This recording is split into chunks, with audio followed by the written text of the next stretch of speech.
ನಮಸ್ಕಾರ. ಕರ್ನಾಟಕ ಆತ್ಮಗಳು ಮಾತಾಡುತ್ತಿವೆ. ಸರ್ಕಾರ SIT ರಚನೆ ಮಾಡಿ ತನಿಖೆ ಮಾಡಿ ಸಾವಿರಾರು ಅಮಾಯಕ ಹೆಣ್ಣು ಮಗಳನ್ನು ಕಿಡ್ನಾಪ್ ಮಾಡಿ ಸತತವಾಗಿ ಅತ್ಯಾಚಾರ ಮಾಡಿ ಮಜಾ ಮಾಡಿ ಅವರ ದೇಹ ಸುಖವನ್ನು ಅನುಭವಿಸಿ ಆಮೇಲೆ ಆಳುಗಳ ಕೈಯಲ್ಲಿ ಕೊಟ್ಟು ಅವರನ್ನು ಗ್ಯಾಂಗ್ ರೇಪ್ ಮಾಡಿಸಿ ಅದೇ ಆಳುಗಳ ಕೈಯಲ್ಲಿ ಅವ್ರ ಕುತ್ತಿಗೆ ಇಸ್ಕಾಕ್ಸಿ ಅವ್ರನ್ನ ಸಾಯಿಸಿ ತಗೊಂಬಂದು ಆಮೇಲೆ ಮಣ್ಣು ಮಾಡಿರೋರಲ್ಲಿ ಭೀಮಾ ಅಲಿಯಾಸ್ ಚಿನ್ನಪ್ಪ ಒಬ್ಬನೇ ಅಲ್ಲ, ಮಣ್ಣು ಮಾಡಿರೋರು ಸುಮಾರು 6 ಜನ ಅಂತ 6ಕ್ಕೂ ಹೆಚ್ಚು ಮಣ್ಣು ಮಾಡಿರೋಂಥ ವ್ಯಕ್ತಿಗಳಿದ್ದಾರೆ. ಅದರಲ್ಲಿ ಒಬ್ಬ ಹೆಂಗಸು ಸಹ ಇದ್ದಾಳೆ. ಆಕೆ ಸಾಕಷ್ಟು ಮಕ್ಕಳನ್ನ ಮಣ್ಣು ಮಾಡಿರುವಂತ ಮಾಹಿತಿಯನ್ನ ಕೊಡ್ತಾ ಇದ್ದಾಳೆ. ಬರೀ ಚಿನ್ನಪ್ಪ ಒಬ್ಬನೇ ಮಣ್ಣು ಮಾಡಿಲ್ಲ, ಸುಮಾರು 6ಕ್ಕೂ ಸದ್ಯಕ್ಕೆ 6 ಜನ ಕನಿಷ್ಠ ಮಣ್ಣು ಮಾಡಿದ್ದಾರೆ. ಸದ್ಯಕ್ಕೆ ಸರ್ಕಾರ ಸೈಲೆಂಟ್ ಆಗಿ ವಾಚ್ ಮಾಡ್ತಾ ಇದೆ. ಸೈಲೆಂಟ್ ಆಗಿ ಸರ್ಕಾರ ವಾಚ್ ಮಾಡ್ತಾ ಇದೆ. ಮೊದಲು ಕಂಪ್ಲೇಂಟು ಸಮೀರು, ತದನಂತರ ನಮ್ಮ ಸೋಷಿಯಲ್ ಮೀಡಿಯಾ. ನಾವು ಯಾವ ಮಟ್ಟಿಗೆ ಸೋಷಿಯಲ್ ಮೀಡಿಯಾನ ಎಕ್ಸ್ಪೋಸ್ ಮಾಡಿದ್ವಿ ಅಂತಂದ್ರೆ, ಬಿಲೀವ್ ಇಟ್ ಆರ್ ನಾಟ್, ನಾನು ಹಿಂದಿನಲ್ಲಿ ಮಾತಾಡಿ ವಿಡಿಯೋ ಹಾಕಿದ್ದು ವರ್ಲ್ಡ್ ವೈಡ್ ನಾನಾ ರೀತಿಯ ಜನ ಅದನ್ನ ಪಬ್ಲಿಷ್ ಮಾಡ್ಕೊಂತ ಇದ್ದಾರೆ. ನಾನು ಇಂಗ್ಲಿಷಲ್ಲಿ ವಿಡಿಯೋ ಮಾಡಾಕಿದ್ದೆ. It has been watched more than 8 crores, 8 ಕೋಟಿಗೂ ಹೆಚ್ಚು ಜನ, ಆಸ್ ಪರ್ ದ ಒಂದು ಗೂಗಲ್ ಸರ್ವೆ ಪ್ರಕಾರ 8 ಕೋಟಿಗೂ ಹೆಚ್ಚು ಜನ ಆ ಇಂಗ್ಲಿಷ್ ವಿಡಿಯೋನ ನೋಡಿದ್ದಾರೆ. ಜಸ್ಟ್ ಇಮ್ಯಾಜಿನ್, ಧರ್ಮಸ್ಥಳದ ವಿಚಾರ, ಪ್ರಪಂಚದ ಧರ್ಮಸ್ಥಳದಲ್ಲಿ ನಡೆದಂತ ಹತ್ಯಾಕಾಂಡ. ನಾನು ಪರ್ಟಿಕ್ಯುಲರ್ ಆಗಿ ಹತ್ಯಾಕಾಂಡ ಅಂತೀನಿ. ಏನಕ್ಕೆ ಅಂತಂದ್ರೆ, 1-2 ಹೆಣ್ಣು ಮಕ್ಕಳ ಹೆಣ ಅಲ್ಲ, ಸಾವಿರಾರು ಹೆಣ್ಣು ಮಕ್ಕಳ ಕೊಲೆ, ಅತ್ಯಾಚಾರ, ನಿಗೂಢವಾಗಿ ಸಾಕ್ಷ್ಯಗಳ ನಾಶಕ್ಕೋಸ್ಕರ ಅವ್ರ ದೇಹಗಳನ್ನ ಎಲ್ಲಂದ್ರೆ ಅಲ್ಲಿ ಊತ ಹಾಕಿದ್ದಾರೆ. ಲಾಡ್ಜಸ್ ಮುಂದೆ ಊತ ಹಾಕಿದ್ದಾರೆ, ಕಾಡಲ್ಲಿ ಊತ ಹಾಕಿದ್ದಾರೆ. ಬರೀ ಚಿನ್ನಪ್ಪ ಅಲಿಯಾಸ್ ಭೀಮಾ ಒಬ್ಬನೇ ಅಲ್ಲ ಹೆಣಗಳನ್ನ ಊತಾಕಿರೋದು. ಆಸ್ ಪರ್ ದ ಇನ್ಫಾರ್ಮೇಶನ್ 6ಕ್ಕೂ ಹೆಚ್ಚು ಜನ ಹೆಣಗಳನ್ನ ಊತಾಕಿದ್ರಲ್ಲ, ಅದರಲ್ಲಿ ಒಂದು ಹೆಂಗಸ್ತಾ ಇದ್ದಾಳೆ. ಆಕೆ ಮಣ್ಣು ಮಾಡಿರೋದು ಸಾಕಷ್ಟು ಶಾಲೆಗೆ ಹೋಗೋ ಪುಟ್ಟ ಬಾಲಕಿಯರ ಶವಗಳನ್ನೇ ಆಕೆ ಊತಿದ್ದಾಳೆ. ನಮಗೆ ಒಂದು 200ಕ್ಕೂ ಹೆಚ್ಚು ಕಾಲ್ ಬಂದಿದೆ. ಧರ್ಮಸ್ಥಳದಲ್ಲಿ ಕೆಲಸ ಮಾಡೋ ಕಾರ್ಮಿಕರು ನಮ್ಮ ಟೀಮ್ಗೆ ಮಾಹಿತಿ ಕೊಡ್ತಾ ಇದ್ದಾರೆ. ವಿ ಆರ್ ಚೇಸಿಂಗ್ ಧರ್ಮಸ್ಥಳ ಹತ್ಯಾಕಾಂಡ. ಸಿದ್ದರಾಮಯ್ಯ ಕೆಲಸ ಮಾಡಲೇ ಬಿಡಿ, ಪೊಲೀಸರು ತಲೆ ಕೆಡಿಸ್ಕೊಳ್ಳೇ ಬಿಡಿ. ಈ ಮ್ಯಾಟರ್ನ ಖಂಡಿತವಾಗಿ SIT ಫಾರಂ ಮಾಡಿ CBI ಕೈಯಲ್ಲಿ, NIA ಕೈಯಲ್ಲಿ ಖಂಡಿತ ಇನ್ವೆಸ್ಟಿಗೇಷನ್ ಮಾಡಿಸ್ತೀವಿ. ನಾನು ಆವಾಗಲೇ ಹಾಕಿದ್ದೆ. ಒಬ್ಬ ಟಿವಿ ಚಾನೆಲ್ ಓನರ್ ಬೇವರ್ಸಿ, ಆ ಬೇವರ್ಸಿ ನನ್ನ ಮಗ ಇವ್ರನ್ನ ಎಕ್ಸ್ಪೋಸ್ ಮಾಡೋದು. ಓದ್ಸತಿ ಯಾರನ್ನ ಎಕ್ಸ್ಪೋಸ್ ಮಾಡಿ ಗೊತ್ತಲ್ಲ, 55 ಕೋಟಿ ಇಸ್ಕೊಂಡು ಮನೆ ಕಟ್ಕೊಂಡಂತೆ. ಅದೇ ಬೇವರ್ಸಿ ತನ್ನ ಆತ್ಮವನ್ನು ಮಾಡ್ಕೊಂಡಂತ ಒಬ್ಬ ಸ್ಯಾಟಲೈಟ್ ಚಾನೆಲ್ ಓನರ್, ಆ ಹಳೆ ಬೇವರ್ಸಿ 15 ಕೋಟಿ ಇಸ್ಕೊಂಬಂದು ಆವಾಗ ಯಾರೋ ಕೇಳಿದ್ರು, ಏನ್ ಸಾರ್ ಎಲ್ಲಿದೆ ದಾಖಲೆ ಅಂತ. ದಾಖಲೆ ಅಲ್ರಿ, ಲಂಚ ಇಸ್ಕೊಳೋ ಬೇವರ್ಸಿಗಳು, ಭ್ರಷ್ಟರು, ನೀವು ಓಟ್ ಹಾಕಿರೋ ರಾಜಕಾರಣಿಗಳು, ಅಧಿಕಾರದಲ್ಲಿ ಕೂತ್ಕೊಂಡ್ರೋರು ಎವಿಡೆನ್ಸ್ ಕೊಟ್ಬಿಟ್ಟು ಲಂಚ ಇಸ್ಕೊಂತಾರ. ಅದನ್ನ ಆಯ್ತಪ್ಪ, ಇದು ನಿಮ್ಗೆ ಎವಿಡೆನ್ಸ್ ಬೇಕಲ್ಲ, ನಾನು CBI ಕೊಟ್ಟಿದ್ದೀನಿ. ನಮ್ಮ ಟೀಮು ಈ ಲಂಚದ ವಿಚಾರ ಆಯ್ತು, ನಾನು ಹೇಳ್ತೀನಿ, ಸರ್ಕಾರದಲ್ಲಿರೋರ್ಗೆ ಹೋಮ್ ಮಿನಿಸ್ಟರ್ಗೆ ಲಂಚ ಬಂದಿಲ್ಲಲ್ಲ, ಆಯ್ತು. ಈ ಪ್ರಕರಣ ಬೆಳಕಿಗೆ ಬಂದ್ಮೇಲೆ ಪರಮೇಶ್ವರ್ ದೇವಸ್ಥಾನಕ್ಕೆ ಭೇಟಿ ಕೊಟ್ಟವ್ರೆ. ಯಾಕೆ ಅಲ್ರಿ? What is the message? Congress government ಜನರಿಗೆ ಏನ್ ಮೆಸೇಜ್ ಕೊಡ್ತಾ ಇದೆ? ಈ FIR ಆದ ಸಮಯದಲ್ಲೇ, ಆರೋಪ ಬಂದ ಸಮಯದಲ್ಲೇ ಹೋಮ್ ಮಿನಿಸ್ಟರ್ ದೇವಸ್ಥಾನಕ್ಕೆ ಹೋಗ್ತಾನೆ, ಪರಮೇಶ್ವರ್ ದೇವಸ್ಥಾನಕ್ಕೆ ಹೋಗ್ತಾನೆ. ಆಮೇಲೆ ಧರ್ಮಸ್ಥಳದ ದಣಿಗಳು ಕಾಲೇಜ್ ವಿಚಾರ ಇಟ್ಕೊಂಡು ಪರಮೇಶ್ವರ್ನ ಭೇಟಿ ಮಾಡ್ತಾರೆ. ಪರಮೇಶ್ವರ್ ಎಜುಕೇಶನ್ ಮಿನಿಸ್ಟ್ರ, ಹೋಮ್ ಮಿನಿಸ್ಟ್ರ? ಪರಮೇಶ್ವರ ಹೇಳ್ಬೇಕು. ಇಡೀ ಸರ್ಕಾರ, ಕಾಂಗ್ರೆಸ್ ಸರ್ಕಾರ, ವಿರೋಧ ಪಕ್ಷ, ಪೊಲೀಸ್ ಡಿಪಾರ್ಟ್ಮೆಂಟ್ ಧರ್ಮಸ್ಥಳದ ದಣಿಗಳ ಬೆನ್ನಿಗೆ ನಿಂತಿದೆ. ನನಗೇನಿಲ್ಲ, ನನಗೆ ನಮ್ಮ ಇಂಟೆಲಿಜೆನ್ಸ್ ಹೇಳಿದ್ದು ಪರಮೇಶ್ವರ್ಗೆ 500 ಕೋಟಿ ಆಫರ್ ಆಗಿದೆ ಅಂತ. ಈಸ್ಕೊಂಡ್ರೋ ಬಿಟ್ರೋ ಗೊತ್ತಿಲ್ಲ. ನಮ್ಮ ಕಿವಿಗೆ ಬಿದ್ದಿದ್ದನ್ನ ಪರಮೇಶ್ವರ್ ಅವ್ರಿಗೆ ಈ ಸೋಷಿಯಲ್ ಮೀಡಿಯಾ ಮುಖಾಂತರ ಡೈರೆಕ್ಟ್ ಆಗಿ ಕೇಳ್ತಾ ಇದೀವಿ. ಮಿಸ್ಟರ್ ಪರಮೇಶ್ವರ್, ನೀವು ಧರ್ಮಸ್ಥಳಕ್ಕೆ ಈ ಆರೋಪ ಬಂದ್ಮೇಲೆ ಭೇಟಿ ಕೊಟ್ಟಿದ್ ಯಾಕೆ? ಯಾರು ಕರೆದಿದ್ದು? ದಣಿಗಳ ಅಂದ್ರೆ ದಣಿಗಳು ನೀವು ನಮ್ಮ ಮೇಲೆ ಆರೋಪ ಮಾಡಿದ್ರೆ ಆಯ್ತಾ? ಹೋಮ್ ಮಿನಿಸ್ಟರ್ ಕರ್ಸಿದ್ದೀವಿ, ಈ ಮೆಸೇಜ್ ಕೊಡಕ್ಕೆ ನಿಮ್ಮನ್ನ ಧರ್ಮಸ್ಥಳಕ್ಕೆ ಕರ್ಸಿದ್ರಂತೆ, ನೀವು ಹೋಗಿದ್ರಂತೆ. ಒಂದ್ ಕೆಲಸ ಮಾಡಿ, ಕೊಡಗೇಳಿಲಿ ದೇವಸ್ಥಾನ ಇನಾಗ್ರೇಷನ್ ಇದೆ, ಬರ್ರಿ ಹೋಮ್ ಮಿನಿಸ್ಟರ್, ನಾನು ಇನ್ವಿಟೇಷನ್ ಕಳಿಸ್ತೀನಿ. ಇಷ್ಟೊಂದು ಪುರುಷಾರ್ಥಾಗಿದ್ದಾರೆ ಹೋಮ್ ಮಿನಿಸ್ಟರ್ ಅಂತ ನಮಗೆ ಗೊತ್ತೇ ಇಲ್ಲ. ಆಮೇಲೆ ಹೋಮ್ ಮಿನಿಸ್ಟ್ರು ಬರೀ ಹೋಮ್ ಮಿನಿಸ್ಟರ್ ಕೆಲಸ ಮಾಡ್ತಾ ಇಲ್ಲ, ಎಜುಕೇಶನ್ ಮಿನಿಸ್ಟರ್ ಕೆಲಸ ಮಾಡ್ತಾವ್ರೆ. ಧರ್ಮಸ್ಥಳ ದಣಿಗಳದು ಕಾಲೇಜ್ ಏನೋ ಪ್ರಾಬ್ಲಮ್ ಅಂದ್ರೆ ಹೋಮ್ ಮಿನಿಸ್ಟರ್ ನೋಡಕ್ ಬರ್ತಾರಂತೆ. ರೇ ನಮ್ಗೆ ಹೇಳಿದ್ದೇನು ಅಂತಂದ್ರೆ ಧರ್ಮಸ್ಥಳದ ದಣಿಗಳು 500 ಕೋಟಿ ಎತ್ಕೊಂಬಂದ್ ಕೊಟ್ರು ಅಂತ. ಈಸ್ಕೊಂಡ್ರಲ್ಲ ನೀವು ಗೊತ್ತಿಲ್ಲ, ಬಟ್ ಆರೋಪ ಅಂತ ಐತೆ. ಅದಕ್ಕೆ ನಾವೇನ್ ಮಾಡ್ತಾ ಇದೀವಿ ಅಂತಂದ್ರೆ ರಾಜ್ಯ ಸರ್ಕಾರ ಮೇಲೆ ನಂಬಿಕೆ ಇಲ್ಲ, ಹೋಮ್ ಮಿನಿಸ್ಟರ್ ಮೇಲೆ ನಂಬಿಕೆ ಇಲ್ಲ, ಪೊಲೀಸ್ ಅವ್ರ ಮೇಲೆ ನಂಬಿಕೆ ಇಲ್ಲ. ಸಿಬಿಐಗೆ ನಮ್ ಟೀಮು ಕಂಪ್ಲೇಂಟ್ ಮತ್ತೆ ಕರೆಸ್ಪಾಂಡೆನ್ಸ್ ಮಾಡಿದೆ, ಅದ್ರಲ್ಲಿ ಇದನ್ನು ಬರ್ದಿದೀವಿ.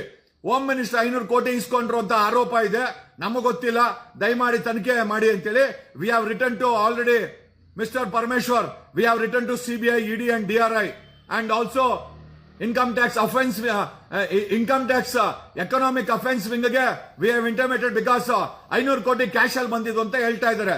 ಸುಳ್ಳೋ ನಿಜನ ನೀವೇ ಹೇಳ್ಬೇಕು. ಆಮೇಲೆ ನೀವು ಸುಳ್ಳು ಅನ್ನೋದಾದ್ರೆ ಧರ್ಮಸ್ಥಳಕ್ಕೆ ಯಾಕೆ ಹೋದ್ರಿ ಈ ಆರೋಪ ಆದ್ಮೇಲೆ?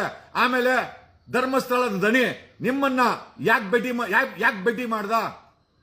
ಎರಡು ಸುಳ್ಳ, ಎರಡು ನಿಜ, both are facts. Satellite owner ಓಹೋ ಸಾಯಂಕಾಲ ಟಿವಿಗಳೆಲ್ಲ ಅರೇಕತೆ, ಹಂಗ ಮಾಡಬಾರ್ದಾಗಿತ್ತು. ಚಿಪ್ಪು 2000 ನೋಟಲ್ಲಿ ಚಿಪ್ಪಿರೋ ಚಿಪ್ಪಿದೆ ಅಂತ ಹೇಳುವಂತ ಬೇವರ್ಸಿಗಳು ಬಾಯಿ ತೆರಿತಾ ಇಲ್ಲ. ಬಾಯಿಗೆ ಲಕ್ವ ಹೊಡೆದಿದ್ಯಾ? ಕಿತ್ತೋಗಿರೋ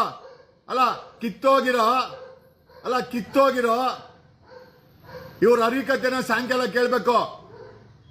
ಸತ್ಯ ಹರಿಶ್ಚಂದ್ರ ಮೊಮ್ಮಕ್ಕಳು ಇವರು.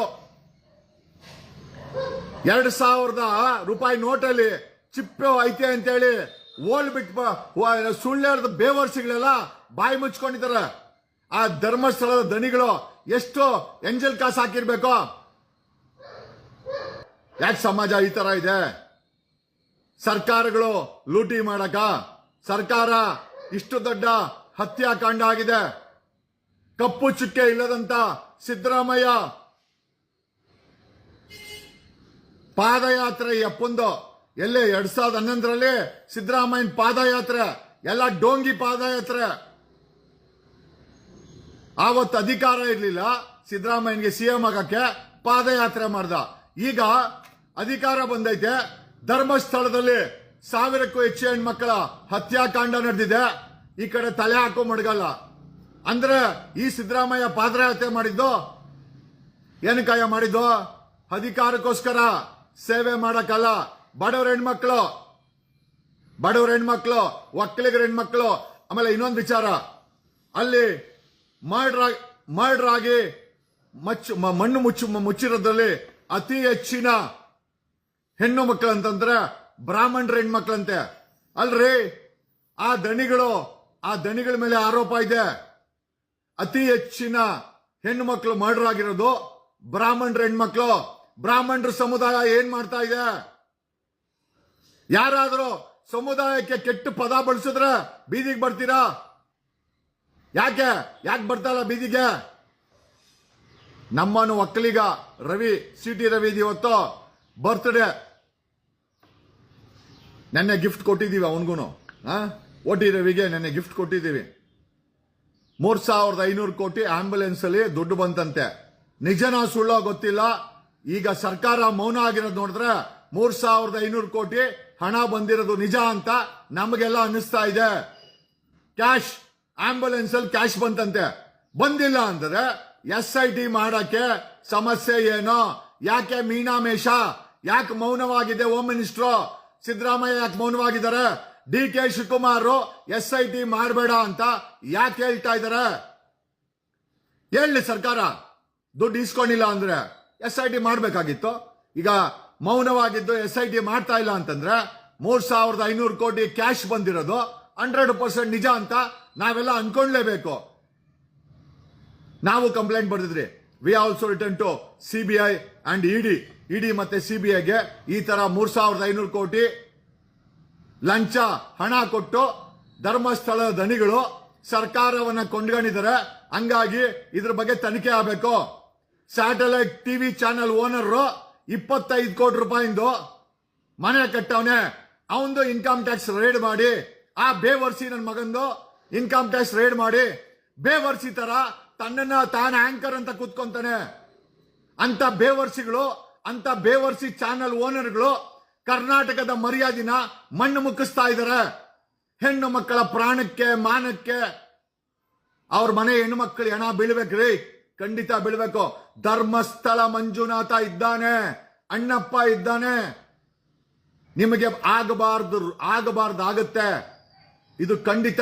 ಇವತ್ತು ಅಷ್ಟೇ ನಾನು ಧ್ಯಾನದಲ್ಲಿ ಕೂತಿದ್ದಾಗ ಮಂಜುನಾಥನ ಆಕಾಶವಾಣಿ ನನಗೆ ಹೇಳ್ತು, ನೀನು ಪ್ರಯತ್ನ ಬೀಳು, ಫಲಿತಾಂಶ ನಾನು ಕೊಡ್ತೀನಿ. ಮಂಜುನಾಥ ಹೇಳಿದ್ದು, ಪ್ರಯತ್ನ ಬೀಳು ಜಗದೀಶ, ಪ್ರಯತ್ನ ಬೀಳು, ಫಲಿತಾಂಶ ನಂದು.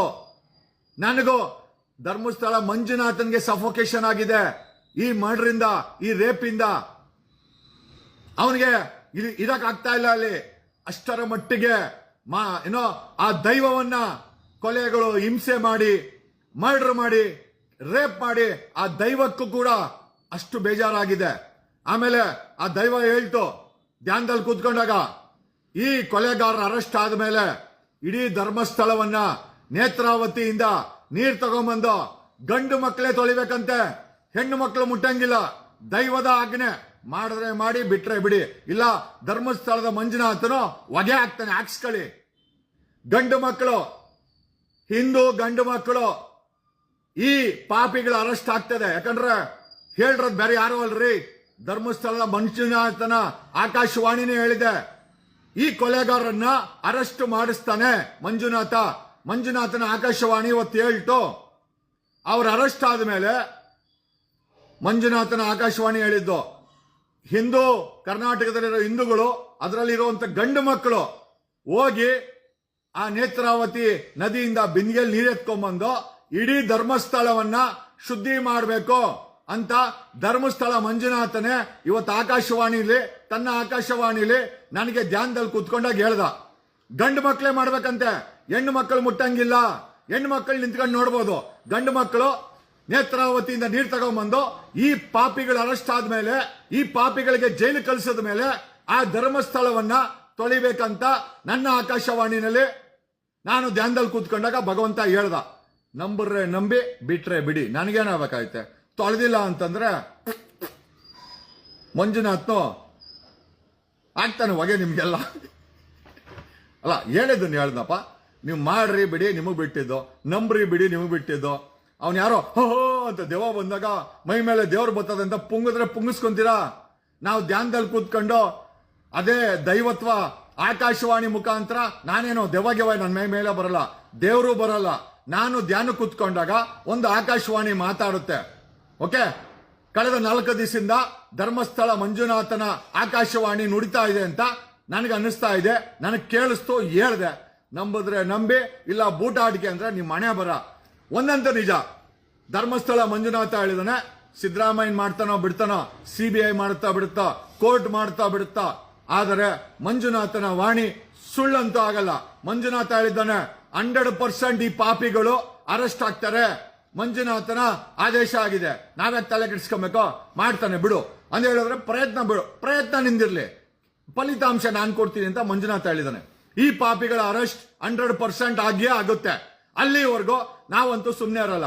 ಅವರು 3,000 ಕೋಟಿ ಕೊಡ್ಲಿ ಕಲ್ಬಂಡೆಗೆ, ಪರಮೇಶ್ವರ್ಗೆ 500 ಕೋಟಿ ಆಸೆ ತೋರಿಸ್ಲಿ, ಈ ಚಾನಲ್ ಓನರ್ಗಳಿಗೆ 100 ಕೋಟಿ ಕೊಡ್ಲಿ, ಅವ್ರ ಎದೆನೆ ಬಗದು ತಿನ್ಬಿಡ್ಲಿ. ಬಟ್ ಅವ್ರಿಗೆ ಅರೆಸ್ಟ್ ಮಾಡಿ ಜೈಲ್ಗಂತೂ ಹೋಗೇ ಹೋಯ್ತಾರೆ. ಇದು ಮಂಜುನಾಥನ ಆಕಾಶವಾಣಿ ಹೇಳಿದ್ದು ಅಂತ ಹೇಳುತ್ತಾ ಆ ಕಂಪ್ಲೇಂಟ್ ಕೊಟ್ಟವನ್ಗೆ ಪೊಲೀಸ್ ಪ್ರೊಟೆಕ್ಷನ್ ಕೊಟ್ಟಿಲ್ಲ. ಆಮೇಲೆ ಆ ಮಂಗಳೂರು ಎಸ್ ಪಿ, ಯೋ ಅರುಣ್ ಕುಮಾರ್, ನೀನೇನೋ ಎಸ್ ಪಿ ಓದಿದ್ಯಾ ಅಥವಾ ಆರೋಪಿಗಳನ್ನ ಪ್ರೊಟೆಕ್ಷನ್ ಮಾಡಕ್ ಯಾವ್ದಾದ್ರು ಥಿಯರಿ ಓದಿದ್ಯಾ? ಎಣ ಎತ್ತು ಬಿಟ್ರೆ ಅವನು ತಲೆ ಮರ್ಸ್ಕಂತಾನ? ಎಲ್ಲಾದ್ರೂ ಈ ಥಿಯರಿ ಕೇಳಿದ್ಯಾ? ಒಬ್ಬ ಎಸ್ ಪಿ ಆಗಿ ಈ ಮಟ್ಟದ ಸುಳ್ಳು ಹೇಳ್ತೀಯಲ್ಲ ನೀನು? ಒಬ್ಬ IPS ಆಫೀಸರ್, IPS ಓದಿದ್ಯಾ ನೀನು?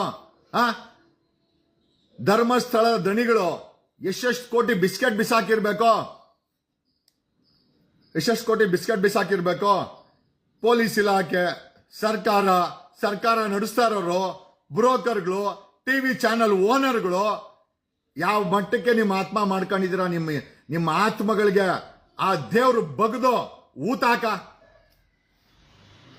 ಇಲ್ಲ ಅನಿಸುತ್ತೆ. ಒಂದೊಂದ್ಸತಿ ಅನ್ಸುತ್ತೆ ಯಾರು ಸುಮ್ಮನೆ ಇದ್ರು ಆ ಧರ್ಮಸ್ಥಳ ಮಂಜುನಾಥ ಅಣ್ಣಪ್ಪ ಸ್ವಾಮಿ ಖಂಡಿತ ಈ ಒಂದು ಅನ್ಯಾಯಕ್ಕೆ, ಹತ್ಯಾಕಾಂಡಕ್ಕೆ ನ್ಯಾಯ ಕೊಟ್ಟೇ ಕೊಡ್ತಾರೆ.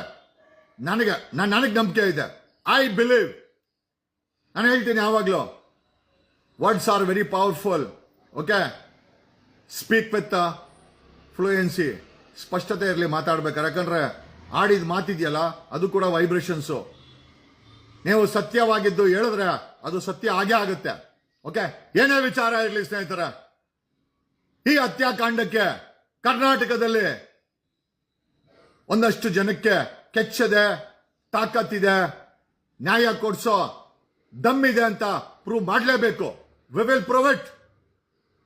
ಪರವಾಗಿಲ್ಲ, ಸದಾಶಿವನಗರಕ್ಕೆ ಇನ್ನೊಂದು 5,000 ಕೋಟಿ ತಂದ್ಕೊಡು ಕ್ಯಾಶ್ ಅಲ್ಲಿ, ಇನ್ನೊಂದೆರಡು ಆಂಬುಲೆನ್ಸ್ ಅಲ್ಲಿ. We don't care. ಪರಮೇಶ್ವರ್ನ ಕರ್ಕೊಂಡೋಗ್ ಬೇಕಾರೆ ಅಲ್ಲೇ ಧರ್ಮಸ್ಥಳದಲ್ಲೇ ಮಡ್ಕೊಂಡ್ಬಿಡ್ರಿ, ನಾವು ಕೇರ್ ಮಾಡಲ್ಲ. ನಮ್ಗೆ ಗೊತ್ತು ಸಿಸ್ಟಮ್ ವರ್ಕ್ ಆಗುತ್ತೆ. We will ensure the system works for us 100%. ಒಂದು ಕೆಲಸ ಮಾಡು ಪರಮೇಶ್ವರ್, ದೇವಸ್ಥಾನಕ್ಕೆ ಹೋಗ್ಬೇಡ, ಅಲ್ಲೇ ಹೋಗಿ ಮಲ್ಕೊಂಡ್ಬಿಡು. ಅಲ್ಲ, ಅದೇ ತಾನೇ ನೀನ್ ಮಾಡ್ತಾ ಇರೋದು. ಇಲ್ಲಿ ಯಾರ ಮೇಲೆ ಆರೋಪ ಬರ್ತಾ ಇದೆ ಅವ್ರ ಜಾಗಕ್ಕೆ ಹೋಗಿ ನೀನ್ ಅವ್ರ ಜೊತೆ ಭೇಟಿ ಮಾಡ್ತೀಯಾ? ಅವ್ರು ಬೆಂಗಳೂರಿಗೆ ಬಂದು ನಿನ್ ಜೊತೆ ಡೀಲ್ ಮಾಡ್ತಾರೆ ಅಂತಂದ್ರೆ ಯಾವ ಮಟ್ಟದ ಹೋಮ್ ಮಿನಿಸ್ಟರ್ ನೀನು? ಕನಿಷ್ಠ ಸೆನ್ಸ್ ಇದೆಯಾ? ಪ್ರೋಟೋಕಾಲ್ಸ್ ಗೊತ್ತಿದ್ಯಾ ನಿನ್ಗೆ? ಅಥವಾ ಎಲ್ಲದನ್ನು ಮೀರಿ ನೀನು ಹೋಮ್ ಮಿನಿಸ್ಟ್ರಾ? ನನಗೆ ಗೊತ್ತಿಲ್ಲ ಸ್ನೇಹಿತರೆ. ಏನೋ ಈ ಎಲ್ಲ ವಿಚಾರಗಳನ್ನ ತಿಳಿಸುತ್ತಾ, ಭ್ರಷ್ಟಾಚಾರ, 420 ಕಾಸು ಸರ್ಕಾರದ ಕೈಗಳನ್ನ ಕಟ್ಟಾಕಿದೆ. ಗೊತ್ತಿಲ್ಲ ಯಾರ್ಯಾರೋ ದುಡ್ಡು ಗಳಿಸ್ಕೊಂಬಂದು ಸರ್ಕಾರಕ್ಕೆ ಅಡ್ಡ ನಿಂತವ್ರ ಕೆಲಸ ಮಾಡಬೇಡಿ, SIT ಮಾಡಬೇಡಿ ಅಂತ. ಒಂದಂತೂ ನಿಜ, ಈ ಪಾಪಿಗಳು ಅರೆಸ್ಟ್ ಆಗೇ ಆಗ್ತಾರೆ. ಈ ಪಾಪಿಗಳು ಅರೆಸ್ಟ್ ಆಗೇ ಆಗ್ತಾರೆ. ಇದು ಸತ್ಯ.